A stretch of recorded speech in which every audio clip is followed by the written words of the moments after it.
Hello, Allô? bienvenue dans cette vidéo. C'est Cédric. On va vous... C'est Laurent. C'est Laurent. On va vous faire un On petit... se connaît maintenant. On se connaît un peu. Voilà. On va vous faire un petit débrief de Macao. Amsterdam, tu veux dire? Amsterdam. Amsterdam. Macao, Amsterdam. Bien, pourquoi Macao, Amsterdam? Parce que Amsterdam vient d'arriver avec la City Collection de notre ami qu'on parlera plus tard, chez Queen Games. Et donc, c'est ce jeu-là, c'est la rethématisation de ce jeu-ci. C'est ça. Donc, l'auteur Stefan Feld, Exactement. légèrement connu, 80... Je m'attendais à plus, 86 ou 87 je m'attendais à plus, mais pas mal, hein. non, il faut pas dire que je l'ai pas dit. Non, c'est prolifique. Il y en a des extrêmement prolifiques. Donc, il y en a encore plus prolifiques. Hein. Voilà. On n'est pas Knizia. On n'est pas Knizia. Au niveau de l'illustration. Alors, de l'illustration, pour Amsterdam, tu veux. C'est pour Amsterdam. Hein. C'est- Je vire Macao parce que là, c'est D'accord. Enfin, Amsterdam, hein. Tu parles pas de Macao. On parle d'Amsterdam. Voilà. C'est Andreas Resch, Clemens Franz. Je vais prendre le coup. De mémoire. Enfin, bon, du classique, hein. Là-dessus, je veux dire, ils ont pris des valeurs sûres. Ouais, Christian Fior, aussi, Patricia Limberg, aussi, il me semble. Je te le dis. Je Voilà. le dis, Après, c'est du classique école allemande, mais ils ont remplacé le brun par le bleu. Ils ont remplacé Voilà. le brun par le bleu. gros. Nouvelle tendance Ouais. allemande. Oh non, c'est Non. Blue is the New Brown. Ça devait être ça. Ça doit être ça. Donc, celui-là est édité chez Queen Games, alors qu'avant, Macao était édité chez Alea et n'a jamais été localisé en français. Non. Donc, c'est du Ravensburger. C'est pour ça qu'on en parle un petit peu aussi. Ouais, c'est clairement ça. Donc, au niveau de la qualité des Ravensburger, on vous en parlera un petit peu dans le matériel. Ouf, bon, Queen Game fait mieux parce qu'on est en 2020. Eden, Il y a intérêt. Hein. Ouais. Surtout vu les objectifs et notamment en termes de prix chez Queen Games. Ça a intérêt à faire quand même quelque chose d'attirant, un minimum. Donc, au niveau des illustrations, parce que il y a un grand nom de designer derrière ce jeu, qui est Monsieur Feld, les châteaux de Bourgogne, Notre-Dame, Trajan, un peu, il a fait 2-3 jeux, on parlera de lui peut-être à un moment donné. Donc, très sympa, le monsieur qu'on a rencontré à SN, vraiment très sympa. Ouais. Il est pas petit, hein. Non. Ah, il a une belle taille, hein, quand même, hein, clairement.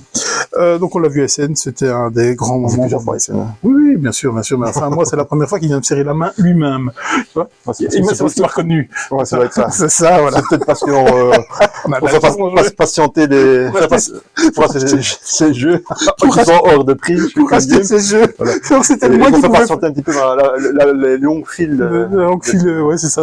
Ouais, effectivement. C'est long, hein. Oui, effectivement. Donc, vu le prix, c'était pour faire passer un peu la Voilà, c'est ça, exactement. J'ai l'impression. En tout cas, il était plus disponible, peut-être.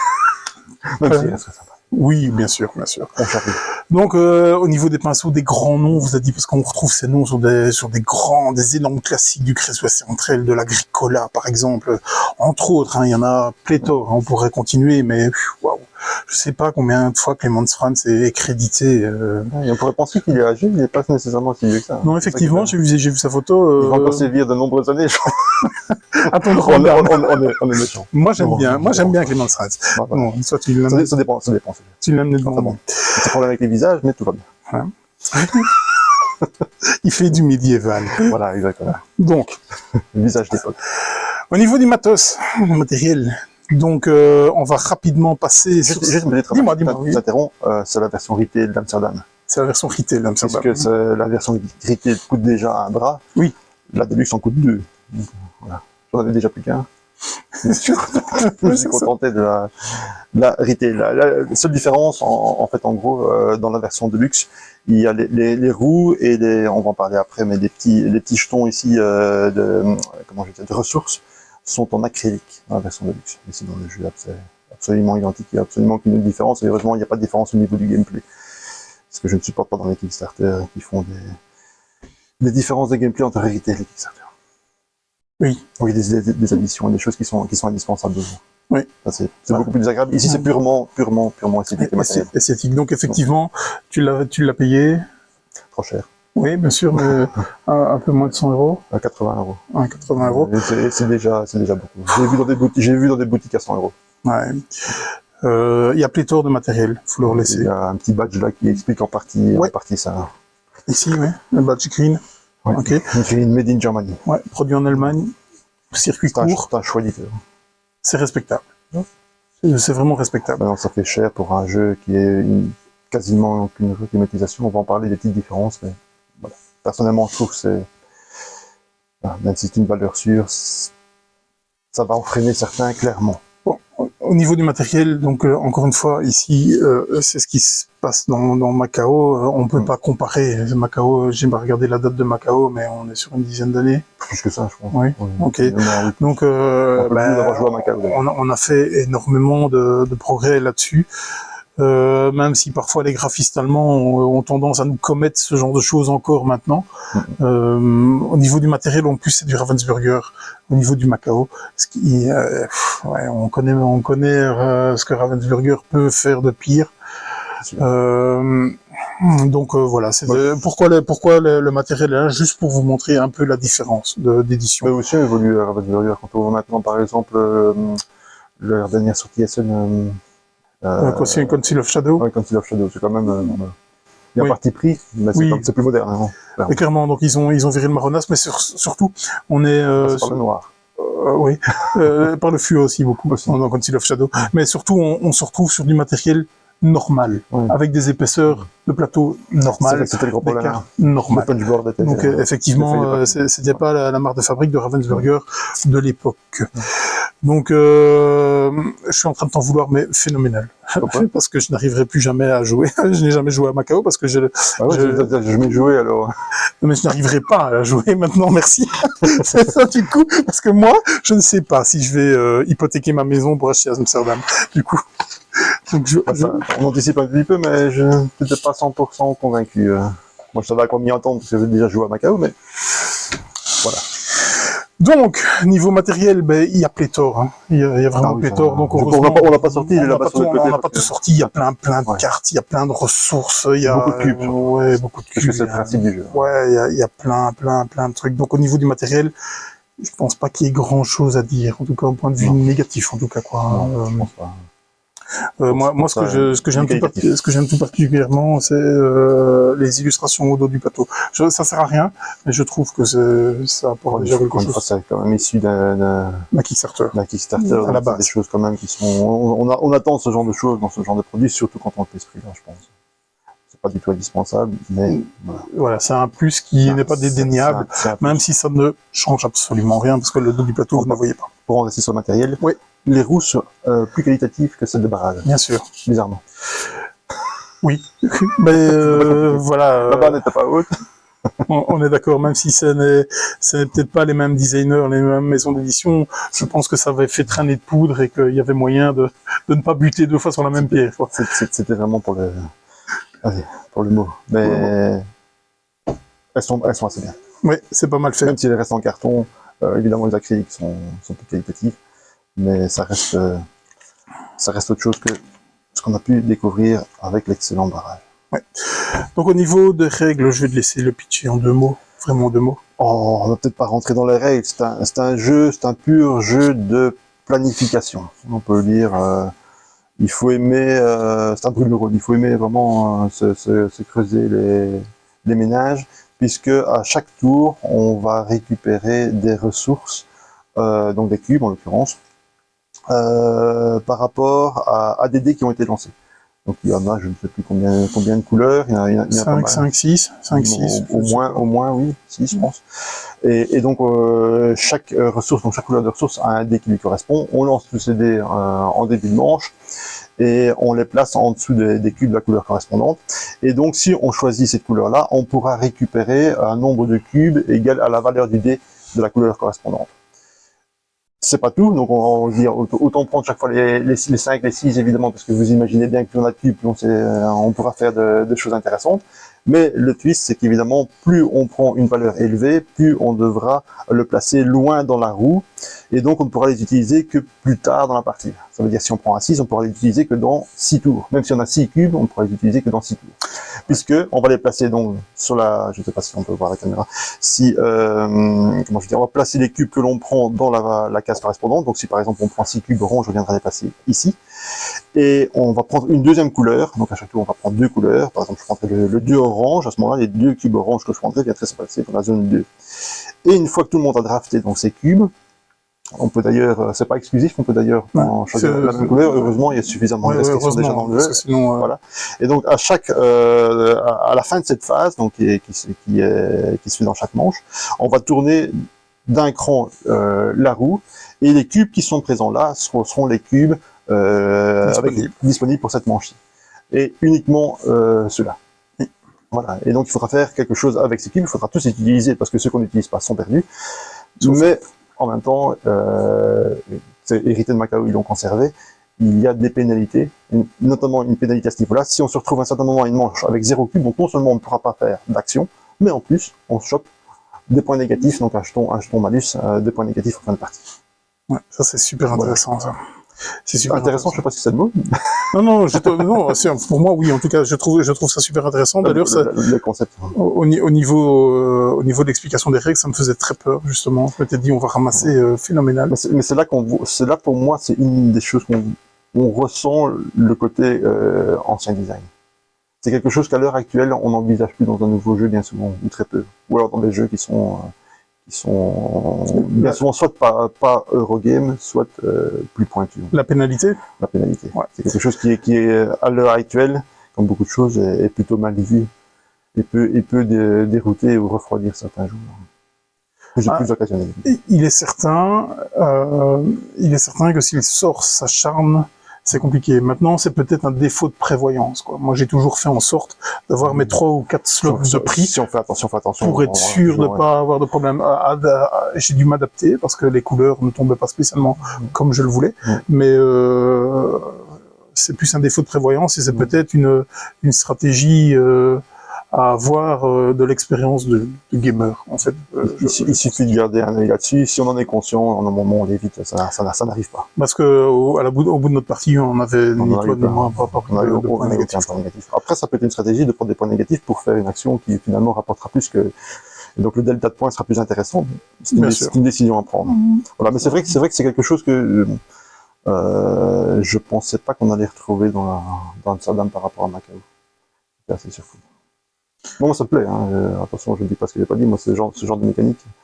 J'aime bien quand un jeu est assez punitif, donc je ne crache pas dans la soupe, mais c'est vrai que je m'attendais pas dans une version plus moderne d'un tel jeu à retrouver ce genre de mécanique dans ce genre de jeu de format, encore une fois. Hein. On parle de la pipeline, dans un jeu plus expert, mais dans ce genre de format, je m'attendais à quelque chose d'un peu plus poli.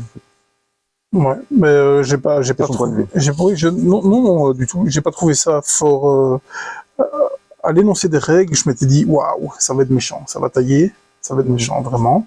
Et donc, si on est un peu vigilant, non, ça n'arrive pas. Alors que si on est vigilant dans Barrage, ça peut vous arriver. Si on est vigilant dans City of the Big Shoulders, ça peut vous arriver, même si vous êtes violent. Donc là, on est sur des jeux qui peuvent être extrêmement punitifs. C'est des jeux qui sont à la base aussi plus. Un Feld, on s'attend moins à ce genre de choses, en tout cas, en tout cas dans les Feld plus récents.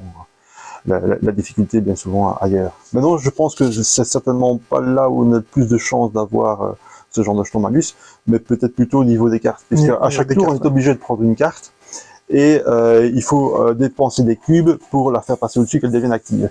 Le problème, c'est que les cartes qu'on va conserver en bas, donc tant qu'on les a pas rendues actives, elles s'accumulent. Et comme vous voyez ici sur le plateau, vous ne voyez pas d'ailleurs jusque-là, il y a 5 emplacements. Donc à partir du moment où on doit prendre une 6e carte, alors que les 5 slots sont déjà occupés par des cartes, on les a pas transformés suffisamment vite, là on se prend des pénalités. Et ça peut, selon les cartes, selon les choix qu'on fait, ça peut arriver, je pense, plus facilement qu'une manche sans cube à notre disposition. Clairement, parce que on se retrouve avec des fois des combinaisons de cartes parce qu'on a été trop gourmand, parce que la carte était trop belle. Et surtout avec, avec les autres qu'on a. Avec, par exemple, quatre couleurs de cubes à mettre sur cette carte pour pouvoir la valider. Et donc, tout en sachant qu'on peut prendre que 2 couleurs de cubes par tour, il va falloir anticiper ce genre de choses. C'est peut-être pas trop anticiper parce que si jamais on anticipe de trop en disant ok je vais les faire et qu'on arrive au 5e tour avec nos 5 cartes qui sont là, il faut absolument en sortir. Donc à un moment donné, il va falloir s'adapter au jeu. Je pense que pour moi le mot que je retiens est adaptation à ce jeu. Donc à un moment donné, j'ai dû dire ok je ne prendrai pas les 6 vues, pourtant j'en ai besoin, je vais prendre le 2 parce que sinon je vais être en difficulté dans 3 tours parce que j'arriverai pas à sortir mes cartes, tout simplement. On peut avoir des stratégies et viser certaines voies plutôt que d'autres, oui, mais il faut malgré tout faire des concessions si on veut pas faire des bêtises et se retrouver notamment avec des malus. Au niveau du twist, qu'est-ce que tu relèves? Encore une fois, on parle d'un jeu qui a quelques années. Hein. Ils n'ont pas réinventé la roue, ils ont rendu un plateau plus joli, ils ont ajouté 2-3 petites choses. Il y a une chose qu'ils ont, comme je te disais, de choses.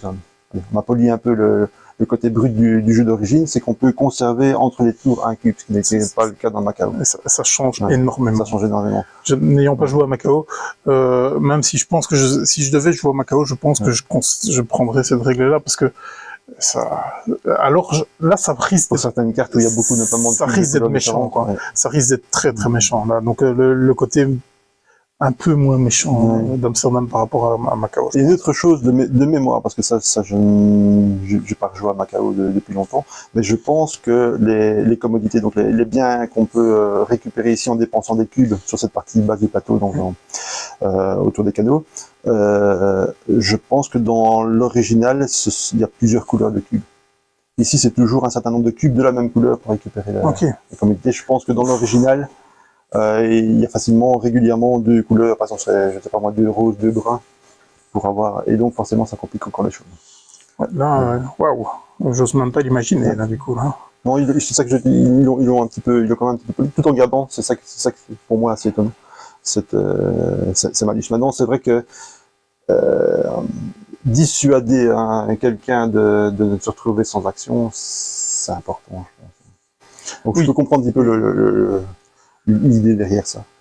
Donc moi je sais pas, je relève pas de twist particulier. Il n'y a pas un truc où je me suis dit waouh, ça c'est quand même méga malin qui fait qu'on ne retrouve pas ça dans les autres jeux. Ben c'est trop, on commence un peu à l'avoir arrivé dans les euros, même si peut-être Macao était un des premiers à mettre des rouges. Non, c'est rien, j'ai pas la connaissance ludique assez loin, je joue pas depuis assez longtemps. Probablement un des premiers, avec cette notion de temps et d'anticipation. Moi je parlerais comme petit twist, mais twist par rapport à Macao, mais pas dans l'absolu. C'est justement il y a un autre ajout qui a été fait dans le jeu de base. Ce sont les tuiles de marché. Donc à chaque tour, on a une action supplémentaire. On peut remplir une tuile de marché. En général, c'est défausser une ressource ou argent pour marquer des points ou monter sur la piste ici, la piste d'ordre du tour.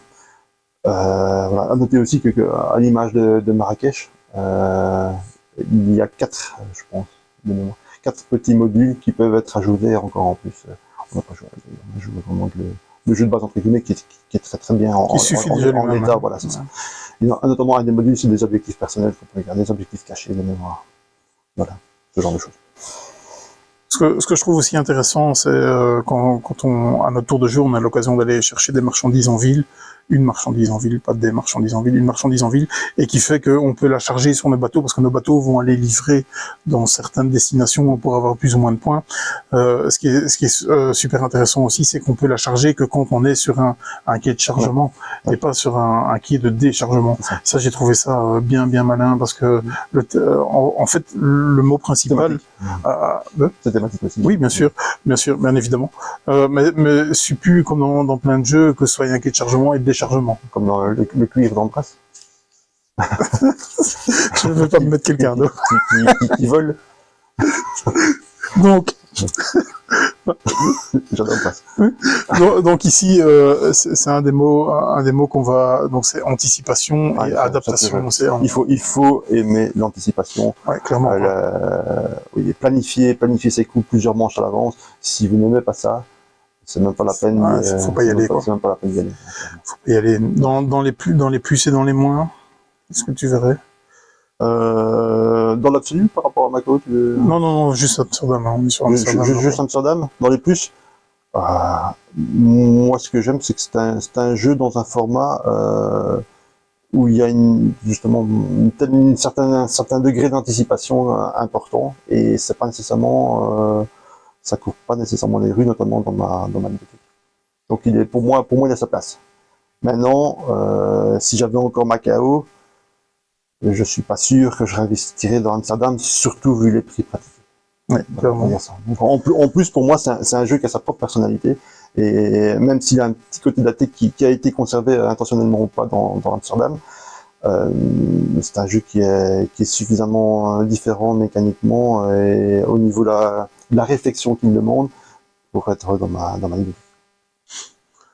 C'est pour ça que j'ai racheté. Donc au niveau des moins, n'ayant pas joué à 4 joueurs, je pense peut-être que on l'a joué à 2, c'est certainement pas sa meilleure config, loin de là, parce qu'on était un peu trop à l'aise, surtout ça 3-4 joueurs. Surtout au niveau du scoring dans les quartiers. Ça 3-4 joueurs. Les points qu'on a fait n'arriveront jamais à 3 ou 4 joueurs, parce que là, on va aussi devoir faire des choix de ressources plutôt que des choix de maison pour ici on a démonté le truc, on a acheté à chaque tour. Oui, clairement. Mais je suis pas certain qu'on ne sache pas acheter à chaque tour. Ça, je pense que c'est acheter à chaque tour, mais pas nécessairement. Mais certainement pas dans nos lignes, parce que si vous arrivez à être continu de maison en maison, ben vous allez scorer X points de façon adjacente. Ça change beaucoup. Et donc à 2, ben chacun a pris une partie de la ville, hein, quasiment. Donc, on s'est partagé les 2 objectifs aussi. Oui, donc ça c'était son gros moins. C'était plaisant à 2, c'était plaisant, mais c'est clairement pas sa meilleure config, quoi.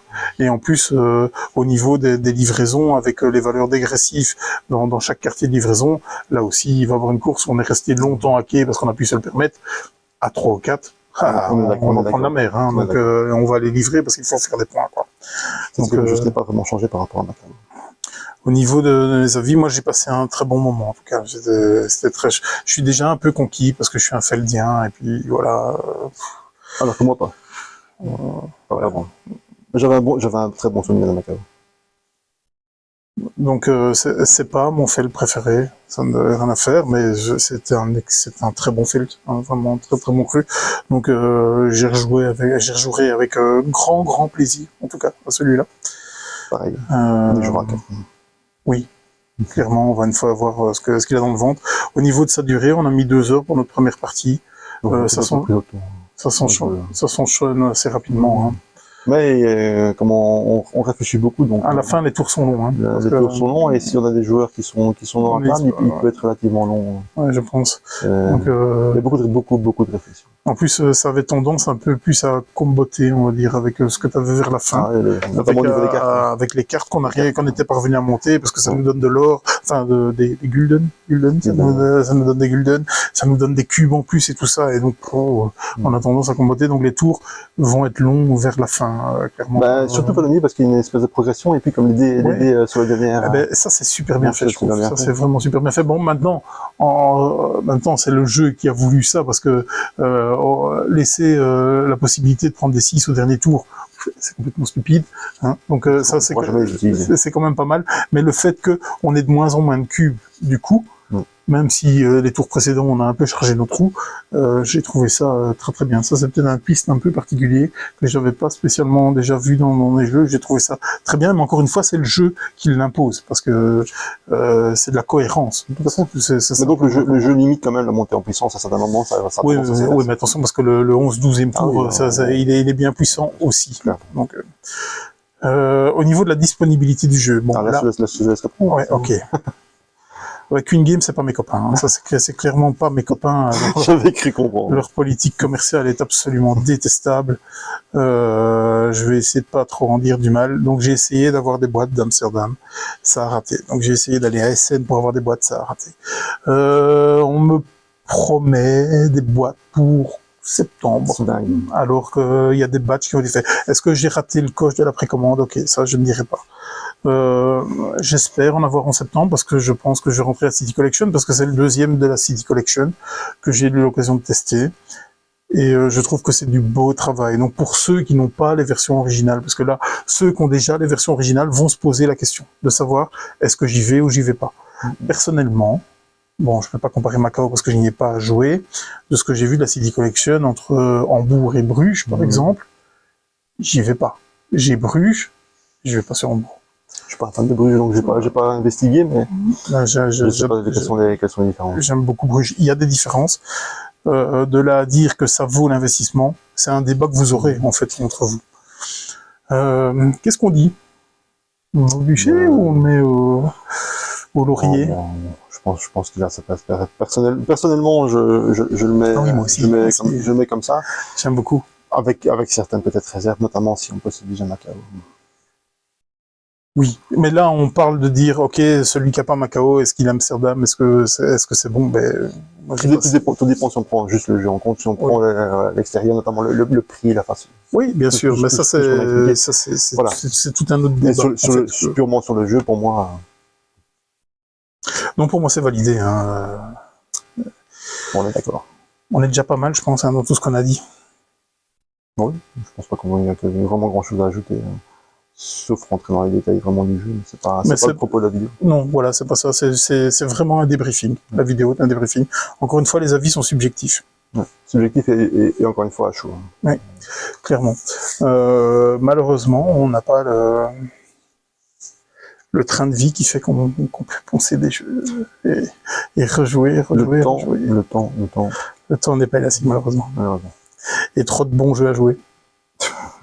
À bientôt. À bientôt. Salut. Hein.